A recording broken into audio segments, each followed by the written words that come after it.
SNDP micro ഫിനാൻസിന്റെ പേരിൽ തട്ടിപ്പ് നടത്തിയെന്ന് വിജിലൻസ് 80.3 ലക്ഷത്തിന്റെ തട്ടിപ്പ് നടന്നതായി രഹസ്യ പരിശോധനയിൽ കണ്ടെത്തിയതായി വിജിലൻസ് പ്രത്യേക കോടതിയിൽ അറിയിച്ചു. VSന്റെ ഹർജി പരിഗണിക്കവെയാണ് വിജിലൻസ് ഇക്കാര്യം അറിയിച്ചത്. വിശദാംശങ്ങളുമായി MR സജേഷ് ചേരുന്നു. സജേഷ്, 80.3 ലക്ഷത്തിന്റെ തട്ടിപ്പ്, അത് ഏത് രീതിയിലുള്ള അന്വേഷണമാണ് വിജിലൻസ് നടത്തിയത്? കോടതിയെ ബോധിപ്പിച്ച കാര്യങ്ങൾ. പ്രജീഷ്, മൈക്രോ ഫിനാൻസിൽ തട്ടിപ്പ് നടന്നിട്ടുണ്ടെന്നാണ് പ്രാഥമികമായി വിജിലൻസിന്റെ കണ്ടെത്തൽ. ഈ കണ്ടെത്തൽ കോടതിയെ അറിയിച്ചു. 80.3 ലക്ഷത്തിന്റെ തട്ടിപ്പ് പ്രാഥമികമായി തന്നെ കണ്ടെത്തിയിട്ടുണ്ട്. അത് രഹസ്യ പരിശോധനയിലാണ് കണ്ടെത്തിയതെന്നും വിജിലൻസിന്റെ അഭിഭാഷകൻ വിജിലൻസ് പ്രത്യേക കോടതിയെ അറിയിച്ചിട്ടുണ്ട്. പ്രതിപക്ഷ നേതാവ് VS അച്യുതാനന്ദന്റെ ഹർജി പരിഗണിക്കവെയായിരുന്നു വിജിലൻസ് ഇക്കാര്യം കോടതിയെ അറിയിച്ചത്. മൈക്രോ ഫിനാൻസ് ഇടപാടിൽ വലിയ തട്ടിപ്പ് നടന്നിട്ടുണ്ട്, അതിൽ വിജിലൻസ് അന്വേഷണം വേണമെന്ന ഹർജിയായിരുന്നു കോടതി പരിഗണിച്ചത്. വിജിലൻസിനോട് അടിയന്തരമായി റിപ്പോർട്ടിലെ വിശദാംശങ്ങൾ അറിയിക്കുന്നതിനും റിപ്പോർട്ട് സമർപ്പിക്കുന്നതിനും കോടതി നിർദ്ദേശിച്ചിട്ടുണ്ട്. രഹസ്യ പരിശോധനാ റിപ്പോർട്ടാണ് വിജിലൻസ് തയ്യാറാക്കിയിട്ടുള്ളത്. അത് അടുത്ത ദിവസം തന്നെ കോടതിയിൽ സമർപ്പിക്കും. 11-ാം തീയതി ഇക്കാര്യത്തിൽ അന്വേഷണം വേണമോ എന്ന കാര്യത്തിൽ കോടതി അന്തിമമായ ഉത്തരവ് നൽകുമെന്നാണ് അറിയുന്നത്. 11-ാം തീയതിയിലേക്ക് കേസ് മാറ്റിയിട്ടുണ്ട്. പ്രാഥമികമായി തന്നെ 80.3 ലക്ഷം രൂപയുടെ തട്ടിപ്പ് വിജിലൻസ് കണ്ടെത്തിയിട്ടുണ്ട്. പീപ്പിൾ TV ഉൾപ്പെടെ മൈക്രോ ഫിനാൻസ് തട്ടിപ്പ് നേരത്തെ പുറത്തു കൊണ്ടുവന്നിരുന്നു. പിന്നോക്ക സമുദായ വികസന കോർപ്പറേഷനിൽ നിന്നും കുറഞ്ഞ പലിശയ്ക്ക് പണം വായ്പയ്ക്കെടുത്ത് വൻ പലിശയ്ക്ക്, അമിത പലിശയ്ക്ക് പിന്നോക്ക സമുദായത്തിന് സാധാരണക്കാർക്ക് വിതരണം ചെയ്യുന്ന തരത്തിലാണ് തട്ടിപ്പ് നടന്നത്. അതോടൊപ്പം തന്നെ വ്യാജ സംഘങ്ങളെ ഉണ്ടാക്കി, വ്യാജ സ്വയം സഹകരണ സംഘങ്ങളെ ഉണ്ടാക്കി അതിൻ്റെ പേരിലും തട്ടിപ്പ് നടന്നിട്ടുണ്ട്. ഇത് വിജിലൻസ് സ്ഥിരീകരിക്കുകയാണ്. 80.3 ലക്ഷത്തിന്റെ തട്ടിപ്പ് പ്രാഥമിക പരിശോധനയിൽ തന്നെ വിജിലൻസ് കണ്ടെത്തിയിട്ടുണ്ട്. പ്രജീഷ്, 2004 മുതൽ 2015 വരെ നൽകിയ തുക ഏകദേശം 15 കോടിയോളം രൂപയാണ് പിന്നോക്ക വികസന കോർപ്പറേഷനിൽ നിന്നും നൽകിയിട്ടുള്ളത്. അവിടെ ഏകദേശം 5% പലിശയ്ക്ക് മാത്രം നൽകാവുന്ന തുകയാണ് 18% പലിശയ്ക്ക് നൽകിയിരിക്കുന്നത്. ഈ വാദഗതികളൊക്കെ തന്നെ VS ഹർജിയിൽ ഉന്നയിച്ചിട്ടുണ്ട്. ഒട്ടേറെ പേരുടെ മുൻ MD അടക്കം, പിന്നോക്ക വികസന കോർപ്പറേഷൻ്റെ മുൻ MD അടക്കമുള്ളവരുടെ അവരെ പ്രതി ചേർക്കണമെന്ന ആവശ്യമൊക്കെ മുന്നോട്ട് വെച്ചിട്ടുമുണ്ട്. പ്രാഥമികമായ രഹസ്യ പരിശോധനയിലൂടെ കാര്യങ്ങൾ വെള്ളാപ്പള്ളിക്കും അടക്കം, അല്ലെങ്കിൽ ഇതിന് നേതൃത്വം കൊടുത്തവർക്ക് അടക്കം കാര്യങ്ങൾ കൂടുതൽ ഗുരുതരമാവുകയാണോ? വിശദമായ പരിശോധനയിലേക്ക് അടക്കം പോയി കഴിഞ്ഞാൽ ഇതിൻ്റെ തോത് കൂടുതൽ വർദ്ധിക്കുമെന്ന നിലയിലേക്കാണോ പോകുന്നത്? പ്രജീഷ്, പീപ്പിൾ TV തന്നെ നേരത്തെ പുറത്തു കൊണ്ടുവന്ന വാർത്തയനുസരിച്ച് 2% എന്ന കുറഞ്ഞ നിരക്കിലാണ് വെള്ളാപ്പള്ളിക്കും SNDPക്കും പിന്നാക്ക സമുദായ വികസന കോർപ്പറേഷനിൽ നിന്ന് പണം ലഭിച്ചിട്ടുള്ളത്. സംസ്ഥാനത്തെയും ദേശീയ പിന്നോക്ക സമുദായ വികസന കോർപ്പറേഷനിൽ നിന്നും വെള്ളാപ്പള്ളി വലിയ തോതിൽ വായ്പ എടുത്തിട്ടുണ്ട്. 15 കോടി രൂപയോളം അമിത പലിശയ്ക്ക് മറിച്ചു നൽകിയതിൻ്റെ തെളിവുകളും പീപ്പിൾ TV പുറത്തുവിട്ടിരുന്നു. 2% പലിശയ്ക്കാണ് വെള്ളാപ്പള്ളിക്ക് പിന്നാക്ക സമുദായ കോർപ്പറേഷനിൽ നിന്ന് വായ്പ ലഭിക്കുന്നത്. അത് 12 മുതൽ 18% വരെ പലിശയ്ക്കാണ് മറിച്ചു നൽകുന്നത്. അതോടൊപ്പം തന്നെ വ്യാജ സഹകരണ സംഘങ്ങൾ ഉണ്ടാക്കിയും വെള്ളാപ്പള്ളി തട്ടിപ്പ് നടത്തിയിരുന്നു. വലിയ തോതിലുള്ള തട്ടിപ്പാണ് മൈക്രോ ഫിനാൻസിന്റെ പേരിൽ നടക്കുകയും ചെയ്തിട്ടുണ്ട്. സജേഷിലേക്ക് മടങ്ങിയെത്താം. ഇപ്പോൾ വിദ്യാസാഗർ ടെലിഫോൺ ലൈനിൽ ചേരുന്നു. ശ്രീ വിദ്യാസാഗർ, ഒരുപക്ഷെ താങ്കൾക്ക് വേണ്ടി വാർത്തയുടെ കൂടുതൽ വിവരങ്ങളിലേക്ക്. 80.3 ലക്ഷം രൂപയുടെ തട്ടിപ്പാണ് പ്രാഥമിക അന്വേഷണത്തിലൂടെ, രഹസ്യ അന്വേഷണത്തിലൂടെ മൈക്രോ ഫിനാൻസുമായി ബന്ധപ്പെട്ട് നടന്നിരിക്കുന്നത് എന്നാണ് കോടതിയിൽ ഇപ്പോൾ വിജിലൻസ് അറിയിച്ചിരിക്കുന്നത്. VSന്റെ ഹർജി പരിഗണിക്കുമ്പോഴാണ് കോടതിയിൽ ഇക്കാര്യം അറിയിച്ചത്. റിപ്പോർട്ട് സമർപ്പിച്ചിട്ടില്ല, റിപ്പോർട്ട് ഉടൻ സമർപ്പിക്കുകയും ചെയ്യും. താങ്കളുടെ ഒരു നിഗമനത്തിൽ, കാരണം വെള്ളാപ്പള്ളി അടക്കം ഒരുപക്ഷെ ഇതിൻ്റെ തട്ടിപ്പിൻ്റെ ഓരോ ഘട്ടത്തിലുള്ള വാർത്തകളും പീപ്പിൾ TV അതാത് സമയങ്ങളിൽ നൽകുകയുണ്ടായി. അതിനെയൊക്കെ തന്നെ നിഷേധിച്ചുകൊണ്ട് അടിക്കടി ഓരോ ദിവസവും അദ്ദേഹം വാർത്താ സമ്മേളനം നടത്തി നിഷേധിക്കുന്ന ഒരു സാഹചര്യമുണ്ടായി. ഇപ്പോൾ വിജിലൻസ് നടത്തിയ അന്വേഷണം എന്തായാലും ക്രിയാത്മകമായിരിക്കുമല്ലോ, മറ്റൊരു ഇടപെടലും അതിൽ ഉണ്ടാവുകയുമില്ല. കാര്യങ്ങളെ താങ്കൾ എങ്ങനെ നോക്കിക്കാണുന്നു? ഇത് ഞാൻ പ്രതീക്ഷിച്ചതാ. കാരണം ഈ മൈക്രോ ഫൈനാൻസ് നടത്തിപ്പ് സംബന്ധിച്ച് ബാക്ക്വേർഡ് കോർപ്പറേഷനിൽ നിന്നുള്ള പണം വിതരണം ചെയ്തത് സംബന്ധിച്ചും, അതോടൊപ്പം മറ്റ് കൊമേഴ്സ്യൽ ബാങ്കുകളിൽ നിന്ന് കടം വാങ്ങി ലോൺ എടുത്തിട്ട് മൈക്രോ ഫൈനാൻസ് ആ രീതിയിൽ നടത്തിയ സംഗതികളിലും എല്ലാം വ്യാപകമായിട്ടുള്ള ക്രമക്കേടുകൾ നടക്കുന്നതായിട്ടുള്ള പരാതികൾ ധാരാളമായി എന്റെയൊക്കെ ചെവിയിൽ എത്തുന്നുണ്ടായിരുന്നു. പലയിടത്തും യൂണിയന്റെ ഭാരവാഹികളായിട്ടുള്ളവർക്കെതിരെ കേസുകൾ രജിസ്റ്റർ ചെയ്യപ്പെടുന്നത് സംബന്ധിച്ചിട്ടുള്ള വിവരങ്ങളും ഒക്കെ എനിക്ക് ലഭിച്ചിട്ടുണ്ട്. അപ്പൊ ഇത് എങ്ങനെ ഇത് 80 ലക്ഷം എന്ന് പറയുന്നത് അത് ഒരു പ്രാഥമിക പരിശോധനയിൽ അവരെത്തിയിരിക്കുന്ന ഒരു തുകയായിട്ടാണ് ഞാൻ കണക്കാക്കുന്നത്.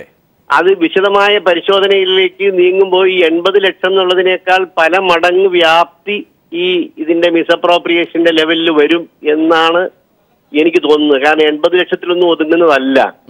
അതിനേക്കാളൊക്കെ വലിയ സംഖ്യകളിലേക്ക് ഇത് വർദ്ധിക്കാനുള്ള സാധ്യതയാണ് ഞാൻ കാണുന്നത്. എനിക്ക് തോന്നുന്നു ഒരുപക്ഷെ ശ്രീ വിദ്യാസാഗർ, മാത്രമല്ല കേസ് ഇപ്പൊ സാമ്പത്തിക തട്ടിപ്പുമായി ബന്ധപ്പെട്ടുള്ള കേസാണ്, അനുബന്ധമായിട്ട് കൂടി കേസുകൾ എടുക്കേണ്ട സാഹചര്യമാണോ ഉള്ളത്? പ്രത്യേകിച്ച് വയനാട് മേഖലയിലടക്കം അവിടെയുള്ള പല അംഗങ്ങളുടെയും വ്യാജ രേഖകൾ ചമച്ചുകൊണ്ട് പണം കൈപ്പറ്റിയിരിക്കുന്നു.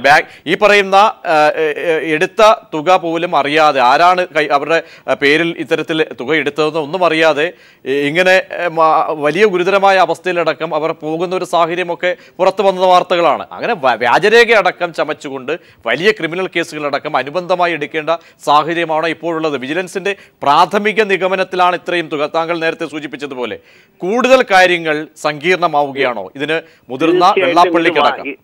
ഇത് വളരെ കോംപ്ലിക്കേറ്റഡ് ആകാൻ പോവുകയാണ്. അതിനകത്തെ സങ്കടം പലയിടത്തും പല നിരപരാധികളായിട്ടുള്ളവരും ഇതിനകത്ത് പെട്ടുപോകാൻ പോകുന്നു എന്നുള്ളതും കൂടിയാണ് എനിക്കുള്ള ആകാംക്ഷ. നല്ല രീതിയിൽ യൂണിയനുകളൊക്കെ നടത്തിക്കൊണ്ടിരിക്കുന്ന കുറെ ആളുകളുണ്ട്. കുറെ ആളുകൾ കൗശലക്കാർ മനഃപൂർവ്വം ഇതിന്റെയൊക്കെ പേരിൽ പ്രയോജനം ഉണ്ടാക്കാൻ വേണ്ടിയിട്ട് പെരുമാറിയവരുണ്ട്. അവർ ചെന്ന് പെട്ടുപോകുന്നതിൽ എനിക്ക് സങ്കടമില്ല. പക്ഷെ അതല്ലാതെ ഞങ്ങളുടെയൊക്കെ നല്ല പ്രവർത്തകരായിട്ടുള്ളവര് നിരപരാധികളും ഇതിനകത്ത് കുടുങ്ങാനുള്ള സാധ്യത ഞാൻ കാണുന്നുണ്ട്. അതുകൊണ്ട് ഇത് വലിയ വ്യാപ്തിയിലേക്ക് പോകും. ഇങ്ങനെയൊക്കെ ഉണ്ടാകാതിരിക്കാൻ വേണ്ടിയിട്ടുള്ള മുൻകരുതൽ 2003 കാലത്ത് ഞാൻ SNDP യോഗത്തിന്റെ പ്രസിഡന്റായിട്ട് ഞാനും കൂടി ഉൾപ്പെടെയുള്ള സമിതി രൂപപ്പെടുത്തിയിരുന്നതാണ്. ആ തീരുമാനങ്ങളെ അട്ടിമറിച്ചതിന്റെ പ്രത്യാഘാതമാണ് ഇപ്പോൾ ഉണ്ടായിക്കൊണ്ടിരിക്കുന്നത്. എന്താണെന്ന് ചോദിച്ചാല്, ഇങ്ങനെ പണം എടുത്ത് യോഗം വായ്പ എടുത്തിട്ട് അത് കീഴ്ഘടകങ്ങളിലേക്ക് കൊടുത്ത് വിതരണം ചെയ്യുമ്പോൾ ഞങ്ങളുടെ കീഴ്ഘടകങ്ങളിലുള്ള നേതാക്കള്, സെക്കൻഡ് ടയർ ലീഡർഷിപ്പ്, യൂണിയൻ ലെവലിലുള്ള ലീഡർഷിപ്പിന് ഒരുപക്ഷെ ഇത്രയും വ്യാപ്തിയുള്ള സാമ്പത്തിക കാര്യങ്ങളൊക്കെ ചെയ്യുന്നതിന് നടത്തിക്കൊണ്ടു പോകുന്നതിനുള്ള ഒരു ട്രെയിനിങ്ങോ അതിനോടുള്ള പരിജ്ഞാനമോ എല്ലാവരും അങ്ങനെ ഉള്ളവരായിക്കൊള്ളണമെന്നില്ല.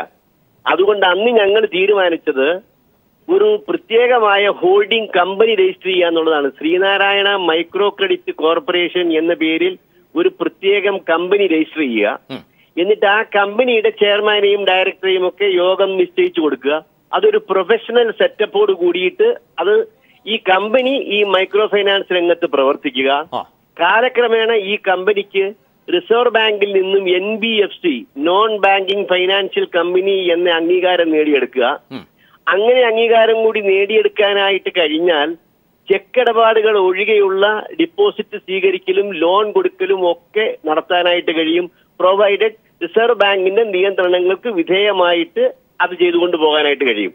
അപ്പൊ ആ രീതിയിൽ ചെയ്യാൻ വേണ്ടി 2003 നവംബർ മാസം 23-ാം തീയതിയാണെന്നാണ് എന്റെ ഓർമ്മ, SNDP യോഗത്തിന്റെ ബോർഡും SN ട്രസ്റ്റിന്റെ ബോർഡും കൂടി സംയുക്തമായിട്ട് തീരുമാനം എന്റെ പക്കലുണ്ട് ഇപ്പോഴും. 2003 ആ തീരുമാനം നടപ്പാക്കി മുന്നോട്ട് പോയിരുന്നുവെങ്കിൽ അതിനു വേണ്ടിയിട്ട് തിരുവനന്തപുരത്തുള്ള അതിന്റെ ഇംപ്ലിമെന്റേഷന്റെ ഏറ്റവും മെച്ചമായ രീതിയിൽ ഇംപ്ലിമെന്റ് ചെയ്യുന്നതിന് വേണ്ടിയിട്ട് തിരുവനന്തപുരത്തുള്ള താജുദ്ദീൻ അസോസിയേറ്റ്സ് എന്ന് പറയുന്ന ഒരു വലിയ കൺസൾട്ടൻസി സ്ഥാപനത്തെ കൊണ്ട് ഒരു പ്രോജക്ട് റിപ്പോർട്ട് തയ്യാറാക്കി അതിന്റെ ആളുകൾ വന്ന് ഞങ്ങളുടെ ഈ മീറ്റിംഗിൽ ഈ കാര്യങ്ങളെല്ലാം വിശദീകരിച്ച് ഇല്ലസ്ട്രേറ്റ് ചെയ്ത് തന്ന് എല്ലാവരും കൈയടിച്ച് ആവേശത്തോടെ പാസ്സാക്കി. അപ്പൊ ഈ പുതിയ ശ്രീ വിദ്യാസാഗർ, അപ്പോൾ ക്രിയാത്മകമായ ഒരു പ്ലാറ്റ്ഫോമും ഒരു രൂപരേഖയും അംഗങ്ങളടക്കം ഒരു പക്ഷേ ഈ തട്ടിപ്പിന്റെ വശം ചിന്തിക്കാത്ത ആളുകൾ തയ്യാറാക്കി നൽകി. പക്ഷേ പിടിവാശിയോടുകൂടി വെള്ളാപ്പള്ളി നടേശനടക്കം അന്ന് പിടിവാശിയായിരുന്നു. ഒരു പക്ഷേ കൊച്ചിയിലടക്കം സ്വകാര്യമായി രജിസ്റ്റർ ചെയ്തിരിക്കുന്ന സ്ഥാപനത്തിലേക്ക് ഇങ്ങനെ ലഭിക്കുന്ന പണം സ്വരൂപിച്ച് കൊണ്ടുപോവുക, ഇത്തരമൊരു പിടിവാശി അന്ന് എടുത്തിരുന്നു വെള്ളാപ്പള്ളി നടേശനടക്കം. അതാണ് എനിക്ക് ഇപ്പോഴും മനസ്സിലാകാത്തത്. എന്തുകൊണ്ട് 2003 നവംബർ മാസത്തിൽ SNDP യോഗം കൗൺസിലും SN ട്രസ്റ്റിന്റെ എക്സിക്യൂട്ടീവും ചേർന്നെടുത്ത തീരുമാനം നടപ്പാക്കാതെ അട്ടിമറിച്ച് നേരിട്ട് യൂണിയനുകളോട് വായ്പ എടുത്തോളൂ എന്ന് പറയുകയും അതുപോലെ പിന്നോക്ക കോർപ്പറേഷൻ നേരിട്ട് SNDP യോഗത്തിലേക്ക് ഈ സംഖ്യകൾ വാങ്ങിയിട്ട് അവിടെ നിന്ന് വിതരണം ചെയ്യുന്ന അവസ്ഥയിലേക്കും എന്തിനു കൊണ്ടുപോയി എന്ന് പ്രസക്തമായ ചോദ്യമാണ്. ശ്രീ വിദ്യാസാഗർ ദയവായി ടെലിഫോൺ ലൈനിൽ തുടരുക. ഇപ്പോൾ ബിജു രമേശ് നമ്മോടൊപ്പം ചേരുന്നു. ശ്രീ ബിജു രമേശ്, 80.3 ലക്ഷം രൂപ, അതും പ്രാഥമികമായ അന്വേഷണത്തിൽ, രഹസ്യ അന്വേഷണത്തിൽ വിജിലൻസ് തേടിയിരിക്കുന്ന ഒരു തുകയാണ് ഇപ്പോൾ തട്ടിപ്പിന്റെ രൂപത്തിൽ അവർ നിർണ്ണയിക്കപ്പെട്ടിരിക്കുന്നത്. താങ്കളുടെ നിഗമനത്തിൽ അതൊരു ചെറിയ തുകയാണോ? ആക്കം ഇനിയും വർദ്ധിക്കുമോ? സാധ്യതകളാണ് കൂടുതൽ. കാര്യം മറ്റേ നമുക്ക് അടൂർ തന്നെ നോക്കുമ്പോൾ തന്നെ ഏകദേശം 5 കോടി രൂപയുടെ ഇഷ്യൂ ആണ് അവിടെ നിൽക്കുന്നത്. അതിലിപ്പോ 2.5 കോടി രൂപ വെള്ളാപ്പള്ളി തന്നെ അദ്ദേഹത്തിന്റെ പേഴ്സണൽ ഫണ്ടിൽ അടയ്ക്കാമെന്ന് പറയുമ്പോൾ അത് ഒരു കുറ്റവും ചെയ്തിട്ടില്ലാതെ അദ്ദേഹം എന്തിനാണ് അദ്ദേഹത്തിന്റെ പേഴ്സണൽ ഫണ്ടിൽ നിന്ന് 2.5 കോടി രൂപയോളം അടയ്ക്കാമെന്ന് അവിടെ അവർക്ക് ഉറപ്പ് നൽകിയിരിക്കുന്നത്. അപ്പൊ ഇതിനകത്ത് മാൽ പ്രാക്ടീസ് നടന്നിട്ടുണ്ടെന്നുള്ള വസ്തുത വളരെ വ്യക്തമാണ്. 2-3 കോടി രൂപ എന്നല്ല ഇതുമായി ബന്ധപ്പെട്ട് വരുന്നെങ്കിൽ ഒരു വലിയൊരു തുകയുടെ തന്നെ മാൽ പ്രാക്ടീസ് തന്നെ നടന്നിട്ടുണ്ട്. ഈ ബാങ്കുകളിൽ നിന്ന് വാങ്ങിച്ചിട്ടുള്ള വായ്പകൾ തന്നെ കൂടിയ പലിശയ്ക്ക് മാറ്റി നൽകിയിട്ടുണ്ട് എന്നുള്ള വസ്തുത വളരെ വ്യക്തമാണ്. പിന്നെ അതിൽ ഏറ്റവും കൂടുതൽ വെള്ളാപ്പള്ളി നടേശൻ ഡയറക്റ്റ് ആയിട്ട് ഇൻവോൾവ്മെന്റ് അദ്ദേഹത്തിന് വരുന്നത് ഈ പിന്നോക്ക വികസന കോർപ്പറേഷനിൽ നിന്ന് വാങ്ങിയ പൈസ നേരിട്ട് ആണ് യൂണിയനുകൾക്ക് നൽകിയിരിക്കുന്നത്. യോഗം നേരിട്ട് വെള്ളാപ്പള്ളി നടേശൻ തന്നെ നേരിട്ട് ഒപ്പിട്ടാണ് വാങ്ങിച്ചിട്ടാണ് കൊടുത്തിരിക്കുന്നത്. അതിൽ അമിതമായ പലിശ വാങ്ങിയിട്ടുള്ളൂ എന്നുള്ള വസ്തുത വളരെ വ്യക്തമാണ്. അത് പരിശോധിച്ചു കഴിഞ്ഞാൽ തന്നെ മനസ്സിലാവുന്നതാണ്. അത് തന്നെ വളരെ ഒരു ക്രിമിനൽ ഒഫൻസ് ആണ് അവിടെ നടന്നിരിക്കുന്നത്.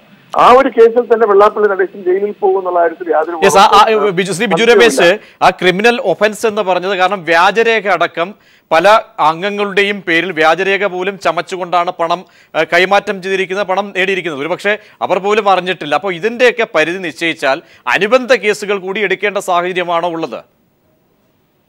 മറ്റ് ചെയ്യിച്ചിരിക്കുന്നത് ആൾക്കാരെ അപ്പൊ ഇതിൽ നേരിട്ട് ഇൻവോൾവ്മെന്റ് വന്നപ്പോഴാണ് അദ്ദേഹത്തിന് മനസ്സിലായത് ഇതിലെന്തെങ്കിലും വന്നാലും അദ്ദേഹത്തിന് പാലിച്ച പറ്റും എന്ന് മനസ്സിലാക്കിയോ ആരോ ഉപദേശത്തിന്റെ അടിസ്ഥാനത്തിൽ മറ്റു കാര്യങ്ങൾ ചെയ്തപ്പോൾ അത് യൂണിയൻകാരെ കൊണ്ട് ലോൺ എടുപ്പിക്കുകയും യൂണിയൻകാരെടുത്ത് പലിശ കൂടുതൽ അവരെ കൊണ്ട് കളക്ട് ചെയ്യുകയും ആ പലിശ നേരിട്ട് അദ്ദേഹം അവരിൽ നിന്ന് അപ്പം അദ്ദേഹത്തിന് നേരിട്ടുള്ള ഇൻവോൾവ്മെന്റ് അതിനകത്ത് വരാത്ത രീതിയിൽ അത് ഓപ്പറേറ്റ് ചെയ്തിട്ട് അവരെ കൊണ്ട് പൈസ തിരിച്ചു മേടിക്കുകയും ചെയ്തു. അത് അന്വേഷണ ഏജൻസി അന്വേഷിച്ചു കഴിഞ്ഞാൽ ആ പലിശയുടെ മാർജിൻ മണി എവിടെ പോയി എന്ന് പരിശോധിച്ച് വരുമ്പോൾ ആ മാർജിൻ മണി പോയിരിക്കും കോടികളുടെ കണക്കിന് രൂപയുടെ ഈ പലിശയുടെ അമിത പലിശ വാങ്ങിച്ചിരിക്കുന്ന പലിശ എമൗണ്ട് പോയിരിക്കുന്ന വെള്ളാപ്പള്ളി അടിച്ചിട്ട് വീട്ടിലേക്കാണ് എന്നും പുറത്തു വരുന്ന കാര്യത്തിൽ സംശയമില്ല. അത് ഈ യൂണിയൻകാരെ ഇപ്പൊ കൈവിട്ട അവസ്ഥയിലാണ്. ഇത് വരുന്ന പ്രശ്നങ്ങൾ നിങ്ങൾ അനുഭവിച്ചു കൊള്ളണം എന്നുള്ള രീതിക്കാണ് ഇപ്പോൾ വെള്ളാപ്പള്ളി നടേശൻ സംസാരിക്കുന്നതിനാണ് പല യൂണിയൻ പ്രസിഡന്റുമാരും സെക്രട്ടറിമാരും വളരെ സങ്കടത്തിലാണ് പറയുന്നത്. ഇത് അദ്ദേഹം പറഞ്ഞിട്ട് ഞങ്ങൾ ഇതെല്ലാം ചെയ്തത് ഇപ്പോൾ അതിൽ വരുന്ന ഭവിഷ്യത്തുകളോ കേസുകളൊക്കെ നിങ്ങൾ തന്നെ നേരിട്ട് അനുഭവിച്ചുകൊള്ളണം എന്ന രീതിയിലേക്ക് ഞങ്ങളുടെ തലയിലേക്ക് ഇപ്പോൾ തള്ളുന്ന ഒരു അവസ്ഥയിലേക്കാണ് വന്നിരിക്കുന്നത്. ജയിലിൽ പോകണമെങ്കിൽ ഞങ്ങൾ പോയിക്കൊള്ളണം എന്നുള്ള അവസ്ഥയിലേക്കാണ് വന്നിരിക്കുന്നത്. അപ്പൊ അവരുടെയൊക്കെ കടുത്ത പ്രതിഷേധം ഇപ്പോൾ പുറത്തു വന്നിട്ടുണ്ട്. അന്വേഷണം വരുന്നെങ്കിൽ അവർ വസ്തുതകൾ എവിടെ കൊണ്ടുപോയി ബാക്കി പൈസ കൊടുത്തു എന്നുള്ള വസ്തുക്കളൊക്കെ സത്യസന്ധമായി യൂണിയൻ സെക്രട്ടറിമാരും പ്രസിഡന്റുമാരും പറയേണ്ട അവസ്ഥ ഇപ്പൊ മുന്നോട്ട് വന്നിരിക്കുക. കാര്യം ഇല്ലെങ്കിൽ അവർ ജയിലിൽ പോകുന്ന അവസ്ഥയിലേക്കാണ് കാര്യം മുന്നോട്ടെത്തിയിരിക്കുന്നത്. ഒരുപക്ഷെ ശ്രീ ബിജു രമേശ്, വെള്ളാപ്പള്ളി നടേശൻ ഒരു അടിക്കടി നമ്മളൊക്കെ അടക്കം മാധ്യമങ്ങളടക്കം തട്ടിപ്പുമായി ബന്ധപ്പെട്ട വാർത്തകൾ അല്ലെങ്കിൽ പല പ്രതികരണങ്ങളടക്കം നൽകുമ്പോൾ അതിന് ഖണ്ഡിച്ചുകൊണ്ട് അദ്ദേഹം നടത്തിയ വാർത്താ സമ്മേളനത്തിലടക്കം അദ്ദേഹം ആവർത്തിച്ച് പറഞ്ഞത് ഇതിനൊരു മാനുഷിക മുഖമുണ്ട്. കാരണം ഇത്രയും ശ്രീനാരായണീയരായ ആളുകൾക്കടക്കം കഷ്ടപ്പെടുന്ന ആളുകൾക്ക് വട്ടിപ്പലിശയ്ക്ക് പകരം അല്ലെങ്കിൽ താൻ മുൻകൈയെടുത്ത് നടത്തുന്ന ഒരു പദ്ധതി അതിൻ്റെ ഭാഗമാക്കാൻ കഴിഞ്ഞു. അവർ പറയട്ടെ തട്ടിപ്പാണോ അല്ലയോ എന്ന്. ഇത്തരത്തിലൊരു ആനുകൂല്യം വെള്ളാപ്പള്ളി നടേശൻ ഇപ്പോഴും നേടുന്നുണ്ട്. ശ്രീ ദയവായി ബിജു രമേശ് ടെലിഫോൺ ലൈനിൽ തുടരുക. വെള്ളാപ്പള്ളി നടേശൻ നമ്മുടെ ടെലിഫോൺ ലൈനിൽ ചേരുന്നു. ശ്രീ വെള്ളാപ്പള്ളി നടേശൻ, 80.3 ലക്ഷം രൂപയുടെ തട്ടിപ്പാണ് നടന്നത് എന്നാണ് വിജിലൻസ് പറയുന്നത് താങ്കളുടെ മൈക്രോ ഫിനാൻസ് പദ്ധതിക്ക്. VS കൊടുത്ത പരാതിയിൽ വിജിലൻസ് രഹസ്യാന്വേഷണം നടത്തിയപ്പോൾ കണ്ടെത്തിയതാണ് 80 ലക്ഷം. പക്ഷെ അത് എന്നോട് കൂടി ചോദിച്ചിട്ടില്ല. എന്നോട് ചോദിച്ചിരുന്നെങ്കിൽ ഞാൻ അതിന് ക്ലിയർ ആക്കി കൊടുത്തേനാണ്. ഞാൻ ഒരു നയാ പൈസ പോലും ക്രമക്കേട് കാണിച്ചിട്ടില്ല. ഞാൻ ഒരു പൈസ തൊട്ടിട്ടില്ല, എടുത്തിട്ടില്ല. അത് അന്വേഷണ ഉദ്യോഗസ്ഥൻ വരുമ്പോൾ അത് തെളിയിച്ചു കൊടുക്കാൻ എനിക്ക് സാധിക്കും.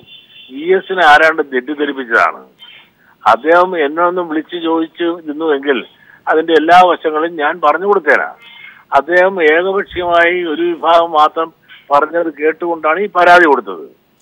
ഞാൻ പിന്നോക്കക്ഷേമ വകുപ്പിൽ നിന്നും തന്ന പൈസ അവർ ചെക്കായിട്ട് തന്നു.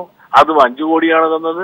അതിൽ നിന്നുള്ള പണമെല്ലാം തന്നെ ഓരോ യൂണിയനും ആ യൂണിയനിൽ നിന്ന് അത് ഓരോ യൂണിറ്റുകൾക്കും അവര് കൊടുത്തു എന്നുള്ളതല്ലാതെ ഒറ്റ പൈസ ഞാൻ തൊടുകയോ വാങ്ങുകയോ ചെയ്തിട്ടില്ല. ശ്രീ വെള്ളാപ്പള്ളി നടേശൻ, ഇവിടെ VS പറഞ്ഞു പരാതി നൽകിയെന്ന് മാത്രമേ ഉള്ളൂ. അന്വേഷിച്ചത് VS അല്ല, അന്വേഷിച്ചത് അന്വേഷണ ഏജൻസിയാണ്, വിജിലൻസ് ആണ്. ആ വിജിലൻസ് ആണ് കോടതിയിൽ മറുപടി നൽകിയിരിക്കുന്നത്. അതിനെ ലാഘവത്തോടു കൂടി തള്ളിക്കളയാൻ കഴിയുമോ താങ്കൾക്ക്? എന്നും വേണ്ട, VS അവരാണ് എടുത്തത് എനിക്ക് മനസ്സിലായില്ല. അവര് രഹസ്യ റിപ്പോർട്ടിന്റെ അടിസ്ഥാനത്തിലാണ് കേസെടുത്തിരിക്കുന്നത്. അവർ എന്നോട് ചോദിച്ചിരുന്നെങ്കിൽ അപ്പൊ തന്നെ എന്റെ വിവരങ്ങളൊക്കെ ഞാൻ പറഞ്ഞു കൊടുത്തേനാ. ഇനി പരസ്യമായ ചർച്ചയ്ക്ക് വരുമ്പോൾ കോടതി വരുമല്ലോ, അപ്പോൾ എന്റെ നിരപരാധിത്വം തെളിയിക്കാൻ ഒറ്റ മറുപടി പറയാനുള്ളത്, ഞാൻ 5 പൈസ എടുത്തിട്ടില്ല, തൊട്ടിട്ടില്ല, ഞാൻ അതിനകത്തുനിന്ന് ഒരു ക്രമക്കേടും കാണിച്ചിട്ടില്ല. പിന്നെ മാത്രമേ നിങ്ങളോട് പറയാനുള്ളൂ. ശ്രീ വെള്ളാപ്പള്ളി നടേശൻ, പിന്നെ എങ്ങനെ ഈ വിജിലൻസ് പരിശോധന പ്രാഥമിക പരിശോധനയാണെന്ന് താങ്കൾ ഓർക്കണം. പ്രാഥമിക പരിശോധനയിൽ പോലും ഈ 80.3 ലക്ഷം എന്ന നിലയിലേക്ക് എത്തിയിട്ടുണ്ടെങ്കിൽ അത് താങ്കളുടെ നേർക്ക് കാര്യങ്ങൾ വരികയാണ്. വെള്ളാപ്പള്ളിയുമായി ടെലിഫോൺ ബന്ധം വിച്ഛേദിക്കപ്പെട്ടിരിക്കുന്നു. അദ്ദേഹം നടത്തിയ പ്രതികരണം ഒരുപക്ഷെ ശ്രീ ബിജു രമേശ് താങ്കൾ കേട്ട് കാണും. ബിജു രമേശ്, താങ്കൾ ടെലിഫോൺ ലൈനിലുണ്ടോ? ഉണ്ട്. അദ്ദേഹത്തിന് അത് പറഞ്ഞ് ഒഴിഞ്ഞു മാറുകയാണ്. അദ്ദേഹത്തിന് നേരിട്ട് മേടിച്ചിട്ടില്ല. മേടിച്ചിട്ടുണ്ടോ എന്നുള്ള കാര്യം വസ്തുത അദ്ദേഹം നിഷേധിക്കുന്നില്ല. ഈ അമിത പലിശ മേടിച്ചിട്ടുണ്ടെന്നുള്ള വസ്തുത അദ്ദേഹം നിഷേധിച്ചിട്ടില്ലല്ലോ. ഞാൻ നേരിട്ട് മേടിച്ചിട്ടില്ല എന്നാണ് അദ്ദേഹം ഇപ്പൊ പറഞ്ഞത്.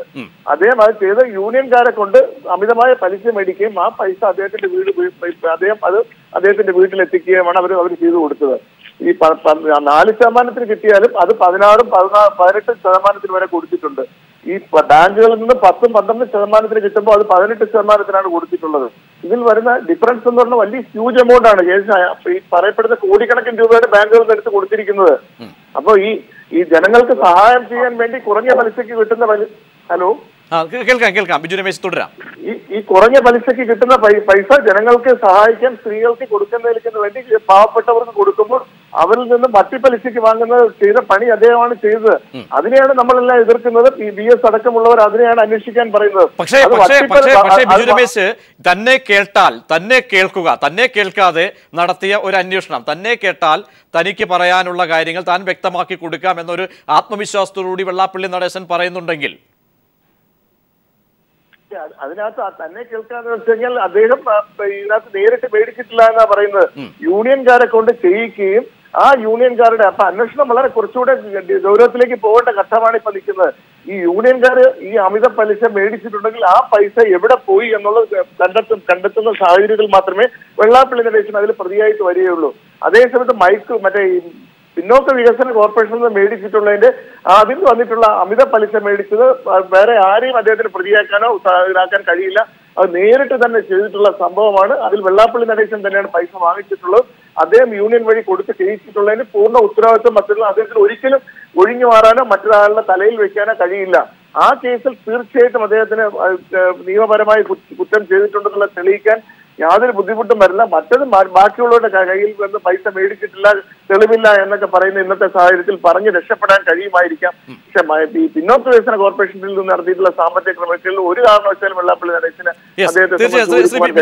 ബിജു രമേശ്, ദയവായി താങ്കൾ ടെലിഫോൺ ലൈനിൽ തുടരുക. ശ്രീ JR പത്മകുമാർ കൂടി നമ്മോടൊപ്പം ചേരുന്നു, BJP സംസ്ഥാന സെക്രട്ടറി. ശ്രീ പത്മകുമാർ, ഒരു തട്ടിപ്പുകാരൻ എന്ന നിലയിലേക്ക് ശ്രീ വെള്ളാപ്പള്ളി നടേശനെ കോടതിയിലേക്ക് വിജിലൻസ് നടത്തിയ പരിശോധനയിലൂടെ നിശ്ചയിക്കപ്പെട്ടിരിക്കുന്നത്. കാരണം 80.3 ലക്ഷം രൂപയുടെ തട്ടിപ്പ് നടന്നു എന്ന് വിജിലൻസ് ആണ് പറഞ്ഞിരിക്കുന്നത്. VSന്റെ ഹർജിയിൽ ഒരു തട്ടിപ്പുകാരൻ എന്ന നിലയിലേക്ക് വെള്ളാപ്പള്ളി നടേശൻ ചിത്രീകരിക്കപ്പെട്ടിരിക്കുന്നു. വ്യക്തമാകുന്ന കാര്യം വെള്ളാപ്പള്ളി ഒരു തട്ടിപ്പുകാരനാണ് എന്ന് വരുത്തി തീർക്കാൻ അങ്ങനെ ആഗ്രഹിക്കുന്ന കുറെ ആളുകൾ ഉണ്ടാവുമല്ലോ. അല്ല, ഇവിടെ പറയട്ടെ, ഇവിടെ വിജിലൻസ് ആണ് അന്വേഷണം നടത്തിയത്, പ്രാഥമിക അന്വേഷണമാണ് നടത്തിയത്. അത് മുഖവിലേക്ക് എടുത്തുകൊണ്ട് ദയവായി സംസാരിക്കുക. അത് മുഖവിലേക്ക് എടുത്തുകൊണ്ട് തന്നെയാണ് ഞാൻ പറയുന്നത്. അങ്ങനെ ആഗ്രഹിക്കുന്ന അല്ലെങ്കിൽ അങ്ങനെ ആക്കി തീർക്കാൻ ശ്രമിക്കുന്ന ചില ആളുകളുണ്ട്. ഭരണകൂടവും അതിന് താല്പര്യപൂർവ്വമുണ്ട്, അതിന് പ്രോത്സാഹനം കൊടുക്കുന്ന ചില ആളുകളുമുണ്ട്. അതങ്ങനെ നിന്നോട്ടെ. വിജിലൻസ് അന്വേഷണത്തിൽ വെള്ളാപ്പള്ളി തട്ടിപ്പ് നടത്തിയെന്ന് പറഞ്ഞല്ലോ. ഈ മൈക്രോ ഫൈനാൻസുമായി ബന്ധപ്പെട്ട് ഇറഗുലാരിറ്റി ഉണ്ടെന്ന് അദ്ദേഹം തന്നെ പറഞ്ഞിട്ടുണ്ടല്ലോ.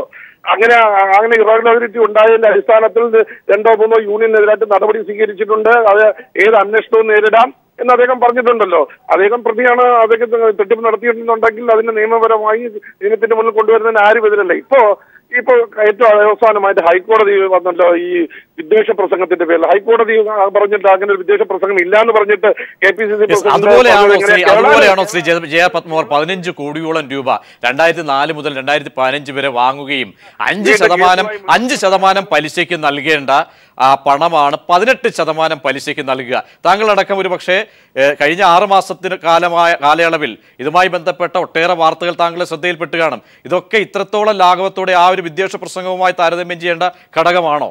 ഞാൻ വിദ്വേഷ പ്രസംഗമല്ല ഞാൻ പറഞ്ഞത്. ആ വിദ്വേഷ പ്രസംഗത്തിൽ ഹൈക്കോടതി തന്നെ വളരെ വ്യക്തമായിട്ട് അതിന് വിദ്വേഷ പ്രസംഗത്തിന് യാതൊരു സാഹചര്യവുമില്ല എന്ന് ജാമ്യാപേക്ഷ സമയത്ത് പറഞ്ഞിട്ടും പോലീസ് ഉപയോഗിച്ചിട്ട് വീണ്ടും ഇദ്ദേഹത്തെ പ്രതിയാക്കിയേ പറ്റൂ. കേരള KPCC പ്രസിഡന്റ് കൊടുത്ത പരാതിയാണ്, അന്വേഷിക്കണം എന്ന് പറഞ്ഞുകൊണ്ട് നിലപാടെടുത്ത ഗവൺമെന്റാണ് കേരളത്തിലുള്ളത്. അപ്പൊ വിജിലൻസിനെയും ആ രീതിയിൽ ഉപയോഗിച്ചുകൊണ്ട് ഒരുപക്ഷെ വെള്ളാപ്പള്ളി നടേശനെ പ്രതിസ്ഥാനത്ത് നിർത്തുക അല്ലെങ്കിൽ തട്ടിപ്പുകാരനാക്കുക എന്നുള്ളൊരു ആവശ്യമായിരിക്കാം. അന്വേഷണം വരട്ടെ. അദ്ദേഹം ഒരിക്കലും എതിർത്തിട്ടില്ലല്ലോ അന്വേഷണം എന്നെ ഒഴിവാക്കണം. വ്യക്തമാണ്. അവസാനമായി ശ്രീ ബിജു രമേശിലേക്ക്. ബിജു രമേശ്, എങ്ങനെയുള്ള ഒരു അന്വേഷണമാണ് ഇനി വേണ്ടത്? കാരണം പ്രാഥമികമായ അന്വേഷണത്തിലൂടെ തുക സംബന്ധിച്ച് വിജിലൻസിന് ഒരു ഏകദേശമായ ഒരു ധാരണ, എന്തായാലും അതിനകത്ത് ഘടകങ്ങൾ ഉണ്ട് എന്ന് മനസ്സിലായിട്ടുണ്ട്. പക്ഷേ വെള്ളാപ്പള്ളി നടേശന് ഏറ്റവും അവസാനമായും ആവർത്തിക്കുന്നത് എന്തായാലും തന്നെ കേൾക്കുക, അദ്ദേഹം ഒരു ബോധ്യം അദ്ദേഹത്തിനുണ്ട്. അങ്ങനെയെങ്കിൽ മറ്റ് ആളുകളുടെ തലയിലേക്ക് കാര്യങ്ങൾ വെക്കും എന്ന ഒരു ബോധ്യം താങ്കൾ കൂടി പറയുന്നുണ്ട്. അങ്ങനെയെങ്കിൽ ഏത് രീതിയിലുള്ള അന്വേഷണമായിരിക്കും, ഏത് രീതിയിൽ ഒരുപക്ഷെ വിജിലൻസ് സഞ്ചരിച്ചാൽ കാര്യങ്ങൾ കൂടുതൽ വ്യക്തമാകും?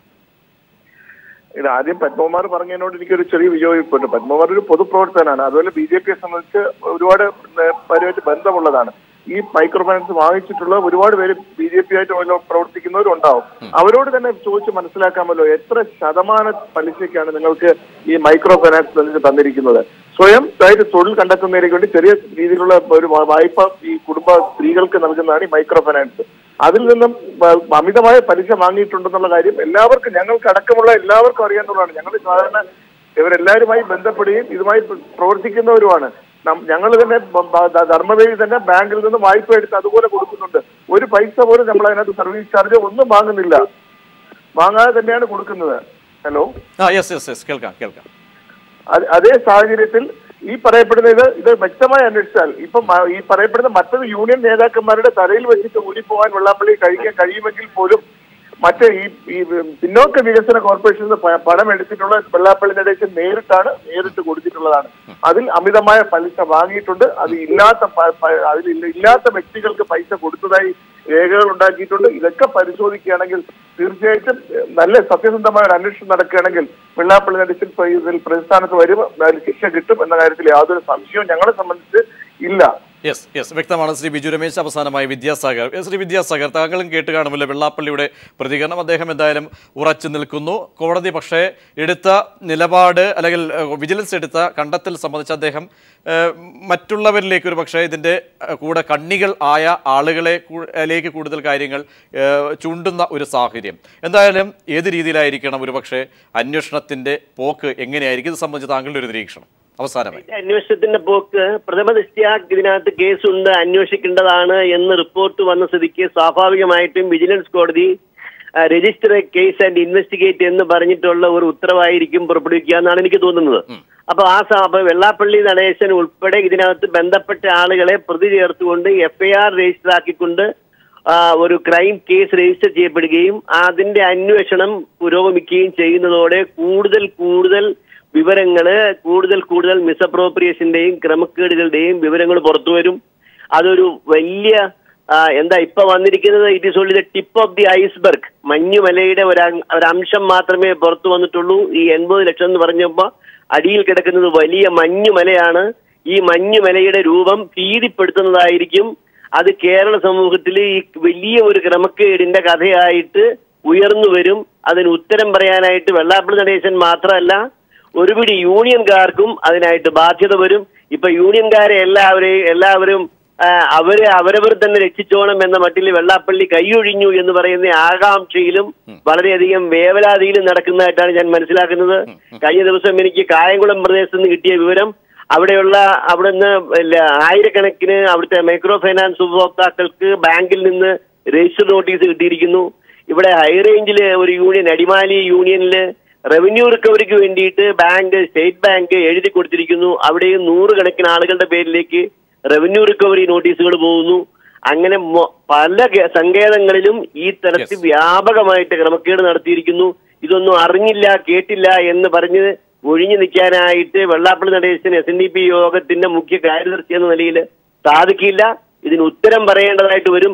ഇതൊക്കെ വന്നേക്കാം എന്ന് 2003 അന്നത്തെ കൗൺസിൽ മുൻകൂട്ടി കണ്ടതുകൊണ്ടാണ് ഇങ്ങനെയുള്ള സാമ്പത്തിക ഇടപാട് നടത്താനായിട്ട് നമുക്കൊരു പ്രത്യേകം കമ്പനി ഉണ്ടാക്കാം, നമ്മുടെ നിയന്ത്രണത്തിലുള്ള ഒരു കമ്പനി. ആ കമ്പനി പ്രൊഫഷണൽ സെറ്റപ്പിൽ നടന്നു പോകട്ടെ. അപ്പോൾ അതിൻ്റെതായിട്ടുള്ള ചട്ടവട്ടങ്ങളും അതിൻ്റെതായിട്ടുള്ള കർശനമായിട്ടുള്ള നിബന്ധനകളും ഒക്കെ ഉണ്ടാകും. അപ്പൊ അപകടം ഉണ്ടാകാനില്ല. അഥവാ എവിടെയെങ്കിലും ഒക്കെ ബംഗ്ലിംഗ് ഉണ്ടായാൽ പോലും അത് SNDP യോഗത്തെ ബാധിക്കത്തില്ല, SNDP യോഗത്തിന്റെ ഭാരവാഹികളുടെ പേരിൽ ആരോപണം വരത്തില്ല എന്ന് മുന്നിൽ കണ്ടുകൊണ്ട് 2003 എടുത്ത തീരുമാനം എന്തുകൊണ്ട് അട്ടിമറിച്ചു എന്ന് നിങ്ങൾ അദ്ദേഹത്തോട് ചോദിക്കണം. അതിനുള്ള മറുപടിയാണ് എന്തായാലും കോടതിയിലടക്കം, വിജിലൻസ് കോടതിയിലടക്കം വന്നിരിക്കുന്നത്. മൈക്രോ ഫിനാൻസ് തട്ടിപ്പുമായി ബന്ധപ്പെട്ട് 80.3 ലക്ഷത്തിന്റെ തട്ടിപ്പ് നടന്നതായിട്ടാണ് വിജിലൻസ് കോടതിയെ അറിയിച്ചിരിക്കുന്നത്. രഹസ്യ പരിശോധന, പ്രാഥമിക പരിശോധനയിലാണ് ഇത്ര വലിയൊരു തുക തട്ടിപ്പ് നടന്നതായി വ്യക്തമാകുന്നു. ഒപ്പം തന്നെ വെള്ളാപ്പള്ളി നടേശനും പീപ്പിൾ ടിവിയോട് പ്രതികരിച്ചു. താൻ നയാ പൈസ പോലും തട്ടിപ്പ് നടത്തിയില്ല എന്നും വെള്ളാപ്പള്ളി പീപ്പിളിനോട് പ്രതികരിച്ചു.